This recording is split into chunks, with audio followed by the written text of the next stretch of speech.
നല്ല കപ്പയും മീൻ കറിയും ഒരു 2 ഉരുള ഉണ്ടാക്കാൻ പറ്റുമോ? ചിക്കനും ബീഫാ പറ്റുമോ?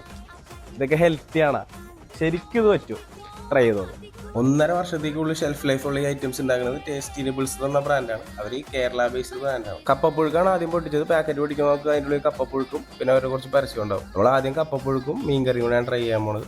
ജസ്റ്റ് ബോയിൽ ചെയ്യുക, എന്നിട്ട് ആ വെള്ളത്തിലോട്ട് ഈ സാധനം മുക്കിയിടുക. 5 മിനിറ്റ് കഴിയുമ്പോഴേക്കും സംഭവം റെഡി. ഇതെല്ലാം തന്നെ നിങ്ങൾക്ക് ഡയറക്റ്റ് പാനിലോട്ട് പൊട്ടിച്ചിട്ട് ചൂടാക്കി എടുക്കുക. അത് കഴിഞ്ഞ് ബീഫ് കറിയും പെപ്പർ ചിക്കനും അതിൻ്റെ ഒപ്പം ട്രൈ ചെയ്യാൻ വേണ്ടിയിട്ട് ഇൻസ്റ്റന്റ് ഇടിയപ്പമാണ്. അത് ഡബിൾ ഹോൾസിൻ്റെ വെള്ളം ചൂടാക്കിയിട്ട് വെറും 2 മിനിറ്റ് ഇടിയപ്പം എടുത്ത് അതിലോട്ടിടുക. അപ്പത്തേനും സെറ്റ്.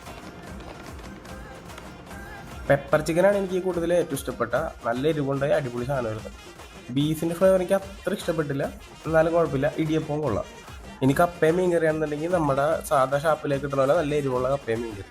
പിന്നെ ഇതിന് മുന്നേ ഞാൻ ചിക്കൻ ബിരിയാണിയും ഡക്കറിയും മേടിച്ചിട്ടുണ്ടായി. മീറ്റ് ക്വാളിറ്റി കൊള്ളാമെങ്കിലും അതിൻ്റെ ഫ്ലേവർ എനിക്ക് ഇഷ്ടപ്പെട്ടിട്ടില്ല. ട്രാവൽ ചെയ്യണവർക്കും എബ്രോഡ് ഉള്ളവർക്കും ഭയങ്കര ബെനിഫിഷ്യൽ ആയിരിക്കും, ഹെൽത്തിയാണ്.